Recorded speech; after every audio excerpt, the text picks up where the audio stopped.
প্রিয় শিক্ষার্থীরা, আশা করি তোমরা সবাই সুস্থ আছো, নিজ নিজ ঘরে আছো।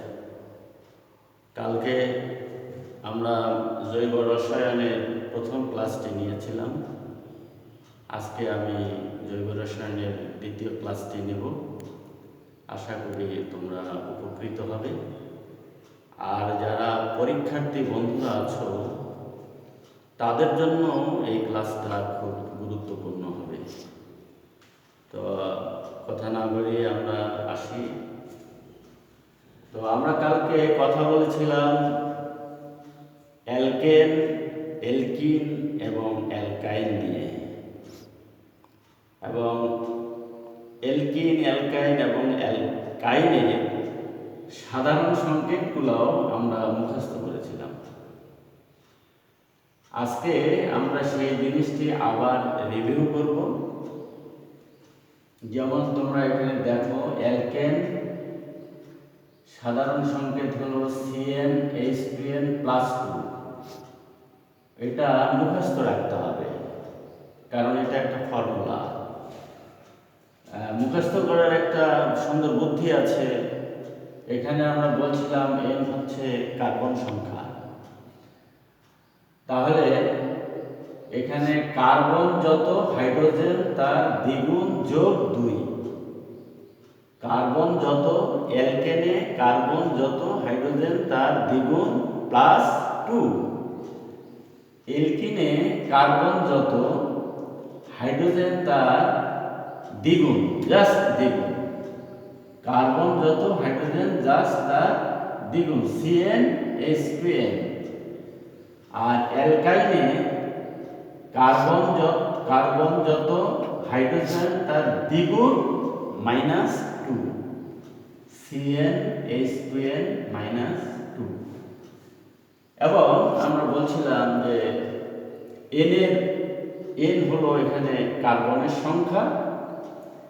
n সমান যদি আমরা 2 বসাই তাহলে আমরা পাবো C2H6 ইথেন। এটি অ্যালকেন শ্রেণী। ইথেন এর নামের শেষে আমরা n পাচ্ছি। কালকে আমি বলছিলাম এই n দেখে আমরা বুঝবো এটি অ্যালকেন শ্রেণীর। এবং এখানে শুধুমাত্র কার্বন কার্বন একক বন্ধন বিদ্যমান। আর অ্যালকিন যদি আমরা এখানে n এর মান 2 বসাই তাহলে পাবো C2H4। কার্বন যত, হাইড্রোজেন জাস্ট তার দ্বিগুণ, কার্বন 2, হাইড্রোজেন 4। তাহলে এই যৌগটির নাম হবে ইথিন। নামের শেষে দেখো তোমরা ইন পাচ্ছ। এই ইন দেখলে বুঝতে হবে এখানে কার্বন কার্বন দ্বিবন্ধন আছে। আর অ্যালকাইন শ্রেণীতে আমরা পাচ্ছি C2H2। এটির নাম হচ্ছে ইথাইন। এই নামের শেষে তোমরা দেখো আইন উচ্চারণ হচ্ছে। এই আইন হলে আমরা বুঝবো এখানে কার্বন কার্বন ত্রিবন্ধন আছে। এখানে আমি আজকে আরেকটি জিনিস যোগ করেছি, সেটি হচ্ছে অ্যালকোহল।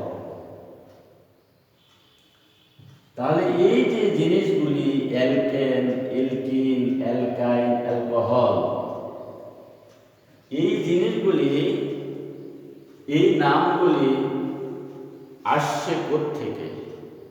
তোমরা বইতে যখন পড়বে বা তোমাদের ক্লাস স্যারেরা যখন বলছে তখন দেখবে যে সংজ্ঞাগুলোর মধ্যে সমগোত্রীয় শ্রেণী বলতে একটা কথা আছে।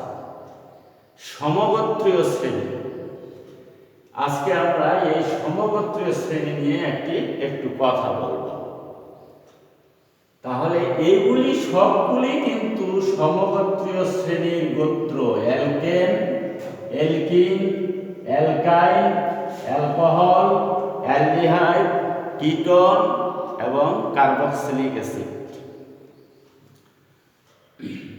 যদি আমরা এই উদাহরণগুলি দেখি, এইখানে আসো। প্রথম উদাহরণ যেটা দেওয়া হয়েছে ইথেন। এটি একটি সমগোত্র শ্রেণীর যৌগ। কেন সমগোত্র শ্রেণীর যৌগ? সমগোত্র শ্রেণীর যৌগের সংজ্ঞায় যদি আমরা আসি তাহলে বলবো সমজাতীয় পদার্থ বা একই মৌল দ্বারা গঠিত এই ধরনের আণবিক ভরের পাশাপাশি আণবিক ভরের দুটি যৌগের মধ্যে যদি একটি মিথিলিন মূলকের পার্থক্য পাওয়া যায় তাহলে সেই সমস্ত যৌগগুলিকে বলা হয় সমগোত্র শ্রেণীর যৌগ। কথাটা মনে হয় তোমাদের কাছে কঠিন লাগছে। আমি বলছি যে একই মৌল দ্বারা গঠিত পাশাপাশি দুটি যৌগের, যেমন ইথেন এবং প্রোপেন, এই দুটি যৌগ অ্যালকেন শ্রেণীর এবং শুধুমাত্র কার্বন এবং হাইড্রোজেন দ্বারা গঠিত। তাহলে এই দুটি যৌগের বিয়োগফল যদি একটি দ্বিযোজী মিথিলিন মূলক পাওয়া যায় তাহলে ইথেন প্রোপেন এই যৌগগুলি হচ্ছে সমগোত্রীয় শ্রেণীর যৌগ। যেমন আমরা দেখি এখানে ইথেনের সংকেত হলো C2H6, আমি নিচে লিখছি তোমরা দেখো C2H6 ইথেন। তার পাশাপাশি অর্থাৎ এখানে দুটি কার্বন আছে, এর পরের যৌগটি এখানে তিনটি কার্বন আছে C3H8।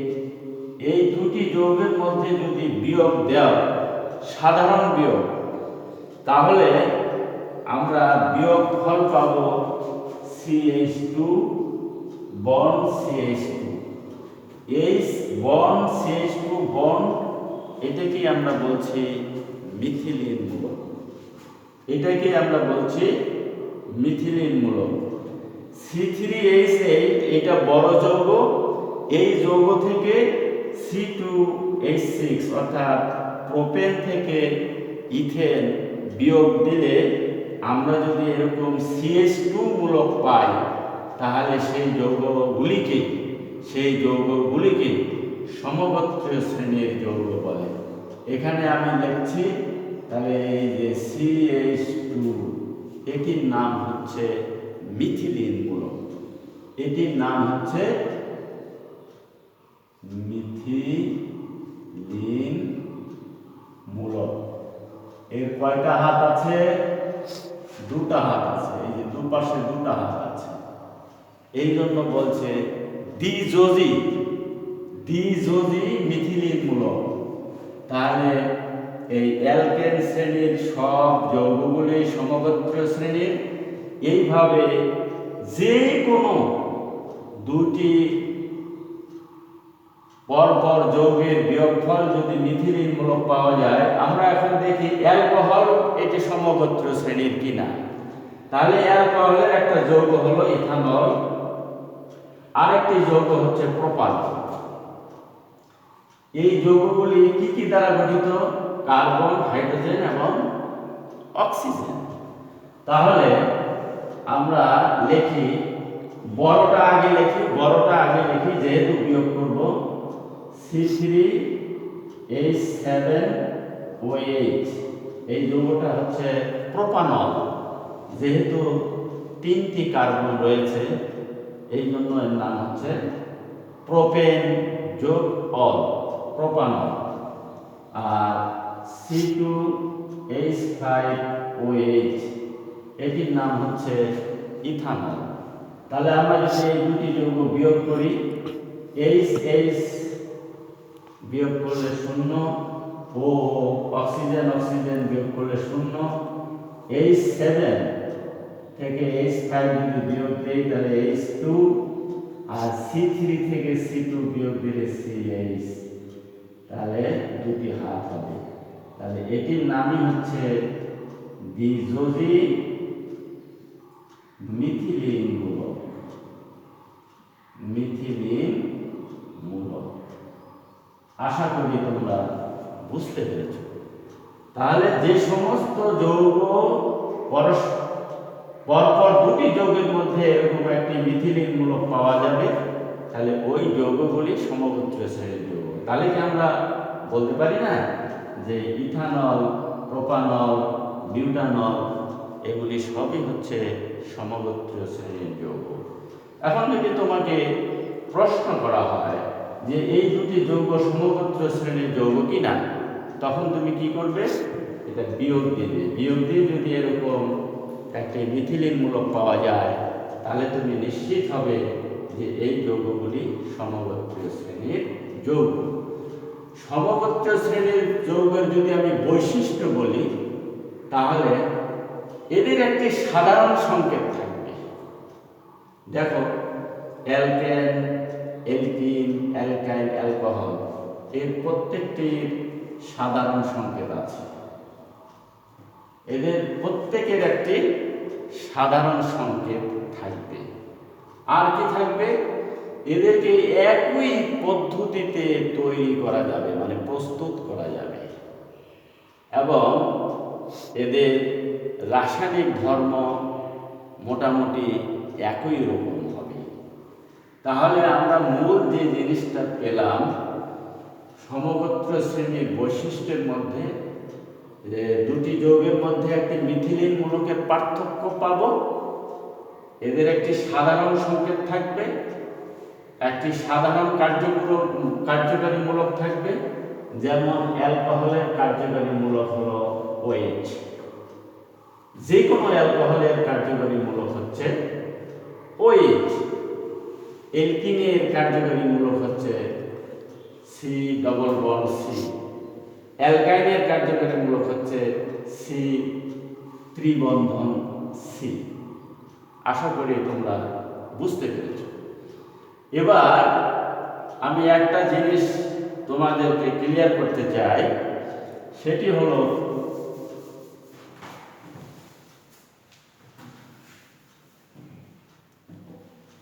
এই যে যৌগগুলি আছে প্রোপেন, বিউটেন, প্রোপিন, প্রোপাইন, এখন তোমার প্রশ্ন হলো C4H10, C4H8, C4H6 এই তিনটি যৌগ পরপর লেখা হলো। তিনটি যৌগ পরপর লেখা হলো। আবার আমরা লিখি C4H10, তারপরে হলো C4H8, তারপরে হচ্ছে C4H6। এগুলি আমরা এলোমেলো করেও লিখতে পারি। এখন তোমাকে বলা হলো কোনটি অ্যালকেন, কোনটি অ্যালকিন, কোনটি অ্যালকাইন। তুমি কিভাবে বের করবে? তুমি বের করবে হাইড্রোজেনের সংখ্যা দেখে। ওই যে আমাদের সাধারণ সংকেত, এইটার সাথে এই সাধারণ সংকেতের সাথে যদি যেইটা মিলে যাবে তার নাম হবে সেটি। যেমন তুমি যদি C4H10 এটার কথা চিন্তা করো, C4H10 এখানে নামটা লেখা আছে, এই জন্য আমি এটা দেখাতে চাচ্ছি না, আমি এইটা দেখাতে চাচ্ছি C4H10। তাহলে 4 হলে আমরা জানি বিউট, আর এটা যেহেতু অ্যালকেন শ্রেণীর, কিভাবে বুঝবো অ্যালকেন শ্রেণীর? কার্বন যত, হাইড্রোজেন তার দ্বিগুণ যোগ 2, তাহলে কার্বন কত? 4। যদি এটা দ্বিগুণ করি 8 যোগ 2, তাহলে এটি হচ্ছে অ্যালকেন। আর কার্বন যত, হাইড্রোজেন যদি তার জাস্ট দ্বিগুণ হয়, যেমন C4H8, এটি হচ্ছে অ্যালকিন, অর্থাৎ এটির নাম হলো বিউটিন। আর এটি যদি আমি দেখি অ্যালকাইন শ্রেণী, অ্যালকাইন শ্রেণীর সাধারণ সংকেত কি? CnH2n -2, CnH2n -2। তাহলে এখানে n সমান 4, আর এখানে হচ্ছে 4 দুগুণা 8 বিয়োগ 2, তাহলে হাইড্রোজেন কত হচ্ছে? 6। C4H6, তাহলে এইটার সাথে মিলছে, তার মানে এটা হচ্ছে অ্যালকাইন। তাহলে এটা কি? এটার নাম কি দাঁড়ালো? বিউটাইল। এটার নাম কি দাঁড়ালো? বিউটিন। এটার নাম কি দাঁড়ালো? বিউটেন। এই নাম দিয়ে আমরা বলতে পারছি এখানে সব একক বন্ধন আছে, এখানে কমপক্ষে এখানে একটা দ্বিবন্ধন আছে, এখানে একটা ত্রিবন্ধন আছে। তোমরা আশা করি বুঝতে পারছো।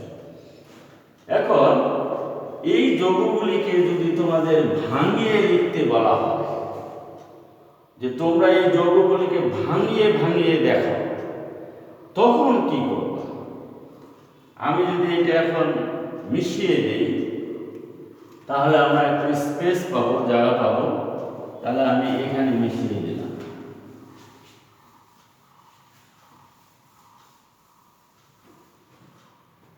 তোমরা লক্ষ্য করো, আমরা কি লিখেছিলাম?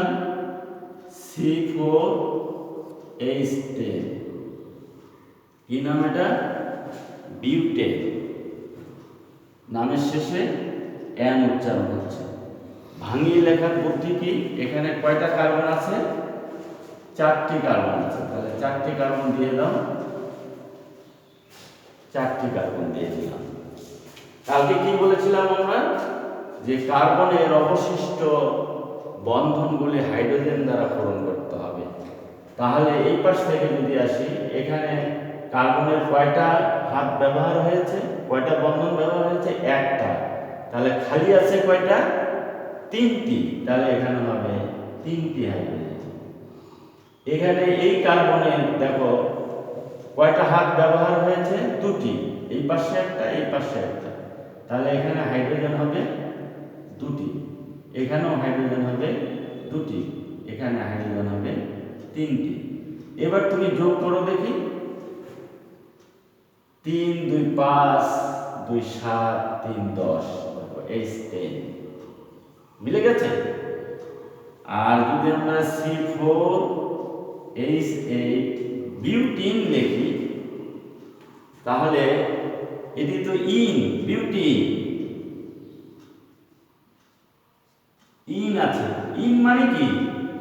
যে কোনো জায়গায় একটা দ্বিবন্ধন আছে। তাহলে আমি কার্বন 4টি আমি লিখে ফেলি। যে কোনো এক জায়গায় আমি এই কার্বন কার্বন দ্বিবন্ধন লিখব। আমি এই শেষে লিখলাম, এখানে একটা দ্বিবন্ধন দিয়ে দিলাম। তাহলে এখানে হাইড্রোজেন কয়টা হবে? এই কার্বনের 2টি বন্ধন ব্যবহার হয়েছে, তাহলে ফাঁকা আছে 2টি, তাহলে 2টি হাইড্রোজেন। এখানে 3টি বন্ধন ব্যবহার হয়েছে, তাহলে এখানে হবে 1টি হাইড্রোজেন। এখানে 2টি হাইড্রোজেন, এখানে 3টি হাইড্রোজেন। বুঝতে পেরেছো? এখানে একটা হলো কেন? এই পাশে 2টা, এই পাশে একটা, 3টা। তাহলে খালি আছে কয়টা? একটা। তাহলে এখন যোগ করে দেখো। 3 2 5 6 2 8, দেখো 8 মিলে গেছে। C4H6 এটি যেহেতু বিউটাইল, আইন নাম আছে বিউটাইল, আইন নাম আছে আইন। তাহলে আগের মতো আমরা 4টি কার্বন দিব, এবং আইন মানে হলো যে কোনো এক জায়গায় তিনটা কি আছে? বন্ধন আছে, ত্রিবন্ধন আছে। অর্থাৎ একটা ত্রিবন্ধন আছে, 3টা না, একটা ত্রিবন্ধন আছে। এই জায়গায় আমি দিয়ে দিলাম। তাহলে এখানে হাইড্রোজেন কয়টা হবে? তোমরা নিজেরাই হিসাব করে বলো। নিশ্চয়ই একটা। কেন? এর 3টি বন্ধন তার পাশের কার্বনের সাথে সে ব্যবহার করেছে। তাহলে এখানে আমি দিলাম একটা হাইড্রোজেন। এখানে কিন্তু দেখো 1 2 3 4, এখানে কোনো হাইড্রোজেন হবে না, কারণ তার 4টি হাত বা 4টি যোজনী সে পরিপূর্ণ করে রেখেছে। এখানে হবে 2টি আগের মতো, এখানে হবে 3টি। আশা করি এই জিনিসগুলি তোমাদের মুখস্থ করতে হবে না। আমি যে পদ্ধতি শেখালাম, এই পদ্ধতিতে যদি তোমরা নির্ণয় করো, তাহলে আশা করি কি হবে না, মুখস্থ করতে হবে না। আমি দেখি অনেক ছাত্র কি করে মুখস্থ করে CH3 CH2 CH2 CH3 butane, CH3 CH2 CH double bond CH2 butene, এইভাবে মুখস্থ করে তুমি কয়টা যৌগ মুখস্থ করবে? এরকম তো হাজার হাজার যৌগ রয়েছে। তাহলে আমাদের কি করতে হবে? সিস্টেম শিখতে হবে, পদ্ধতি শিখতে হবে। এখন নিশ্চয়ই তোমাদের খুব সহজ লাগছে এবং মজা লাগছে। বাসায় তোমরা প্র্যাকটিস করবা। বাসায় আরো অনেক যৌগ আছে, যেমন প্রোপেন, প্রোপিন, প্রোপাইন, এটি তোমরা প্র্যাকটিস করবা। তাহলে আমরা আজকে কি শিখলাম? মূল জিনিসটা হচ্ছে আমাদের সমগোত্রীয় শ্রেণী এবং এর গোত্রগুলি, বা এটাকে ইংরেজিতে বলা হয় হোমোলোগাস সিরিজ। এই সিরিজে আছে অ্যালকেন, অ্যালকিন, অ্যালকাইন, অ্যালকোহল, আমি আরো অনেকগুলি লিখিনি, অ্যালডিহাইড, কিটোন, অ্যাসিড, এস্টার ইত্যাদি ইত্যাদি। আচ্ছা, এখানে আরেকটা জিনিস আমরা লক্ষ্য করছি আজকে। প্রথম আর, দেখো আর আছে, আর, এই আরটা কি জিনিস? এই জিনিসটা আজকে আমি ক্লিয়ার করব তোমাদের। এই আরকে বলা হয় অ্যালকাইল মূলক। কি বলা হয়? আরকে বলা হয় অ্যালকাইল মূলক।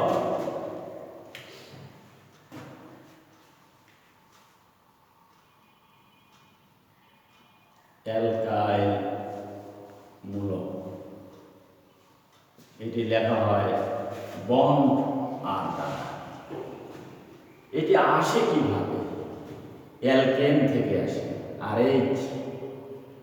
এই RH মানে হচ্ছে অ্যালকেন, অ্যালকেন। এই RH থেকে যদি একটা হাইড্রোজেন পরমাণুকে আমরা অপসারণ করি, বিতাড়িত করি, তাহলে আমরা একযোজি আর পাব। এটার নাম হচ্ছে অ্যালকাইল। অ্যালকাইল মূলক হয়ে গেল। কিন্তু যখনই এরকম হাত খালি থাকবে তখনই সে কিন্তু কার্যকরী মূলক হয়ে যাবে, মনে রাখতে হবে। তখনই কি হবে? কার্যকরী মূলক হয়ে যাবে। এখন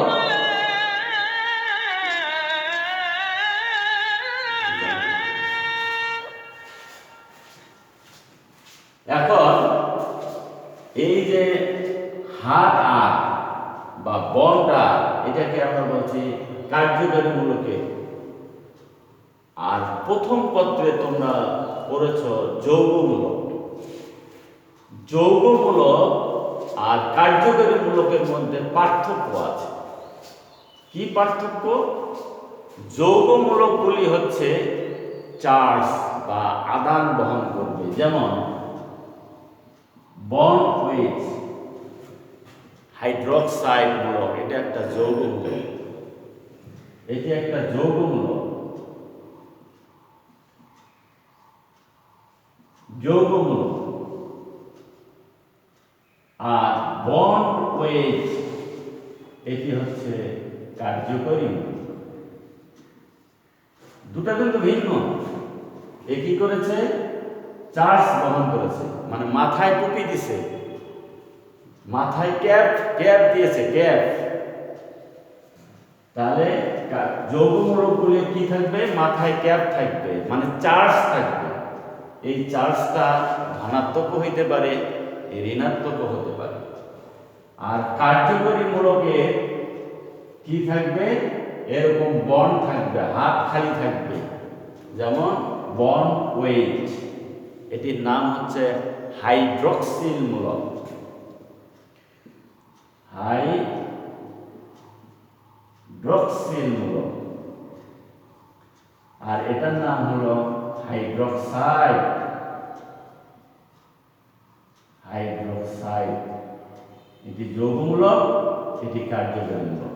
আশা করি তোমাদের এই যৌগমূলক আর কার্যকরী মূলকের মধ্যে আর ভুল হবে না। এবার আসি আমরা যে কথাটা বলছিলাম, সেটি হচ্ছে আর। আর কি? অ্যালকাইল মূলক। তাহলে আরটা কোত্থেকে আসছে, উৎসটা কোথায়, অ্যালকেন। তাহলে অ্যালকেন থেকে আমরা দেখতে পাচ্ছি একটি হাইড্রোজেন যদি কমে যায় তাহলে তার নাম হয় অ্যালকাইল। অ্যালকেনের নামের শেষে তোমরা লক্ষ্য করো এখানে এন আছে, আর অ্যালকাইলের নামের শেষে দেখো আইল আছে, আইল। এখন তোমরা লক্ষ্য করো এই আর এর একটা সাধারণ সংকেত আছে কিন্তু, আর সমান হলো CnH2n+1। তোমরা খেয়াল করো অ্যালকেনের সাধারণ সংকেত ছিল কিন্তু CnH2n+2, তাহলে সেখানে 2 আর এখানে 1, তার মানে একটা হাইড্রোজেন কম। বুঝতেই পারছো তোমরা, একটা হাইড্রোজেন কম। তাহলে এখানেও তুমি n এর মান যদি 1 বসাও তাহলে তুমি এখানে পাবে CH3, একটা হাত খালি থাকবে। তাহলে অ্যালকেন থেকে যদি অ্যালকাইল হয় তাহলে এটি কি হবে, মিথেন থেকে হবে মিথাইল। n সমান যদি 2 বসাও তাহলে bond C2H5, ethyl, propyl, butyl ইত্যাদি। হাত কেন খালি থাকছে, ওই যে কার্বনের যোজনী একটা ফাঁকা থাকছে, ওই যে একটা হাইড্রোজেন চলে গেল। আরো যদি আমরা একটু ডিটেইলস দেখি, দেখো একটু ডিটেইলস যদি দেখি আমরা, এটা কি মিথেন। এখান থেকে একটা হাইড্রোজেন যদি আমরা অপসারণ করি তাহলে পাবো বন্ড CH3। তাহলে মিথেন, এটার নাম কি, এটার নামও কি মিথেন না, এটার নাম হলো মিথাইল। C2H6 ইথেন, এখান থেকে যদি একটা হাইড্রোজেন আমি সরিয়ে নেই তাহলে পাবো C2H5, তাহলে এটার নাম কি ইথাইল। তাহলে n এর জায়গায় কি আসবে, আইল উচ্চারণ হবে। তাহলে এটাকে তো আমরা কখনো আর মিথেন বলবো না, নিশ্চয়ই আজ থেকে আর বলবো না। তবে সেটা আমি পরে বলবো। ইউপ্যাক পদ্ধতিতে কালকে আমরা যে বলছিলাম নামকরণ আন্তর্জাতিক পদ্ধতি, সেই পদ্ধতিতে কিন্তু এই হাইড্রোজেনের হিসাব করা হয় না। একটা কার্বন থাকলে মিথেন, 2টা কার্বন থাকলে ইথেন, 3টা কার্বন থাকলে প্রোপেন, 4টা কার্বন থাকলে বিউটেন, সেটি আমরা পরে দেব। কিন্তু আজকে আমরা যেটা পড়লাম সেটি হচ্ছে অ্যালকাইল মূলক। এটাকে সাধারণ সংকেত আর, সাধারণ ফর্মুলা আর এর জায়গায় আমরা লিখতে পারি CnH2n+1, এবং n এর মান যদি 1 বসাই তাহলে আমরা পাবো এটা মিথাইল, n এর মান যদি 2 বসাই তাহলে আমরা পাবো ইথাইল। ধন্যবাদ প্রিয় শিক্ষার্থীরা, যারা তোমরা এই অনলাইন ক্লাস দেখছো। আমরা এরপরে নেক্সট 3য় ক্লাসে যাব। এই যে কার্যকরী মূলক বললাম, এই কার্যকরী মূলক নিয়ে আমি কথা বলবো। ধন্যবাদ সকলকে।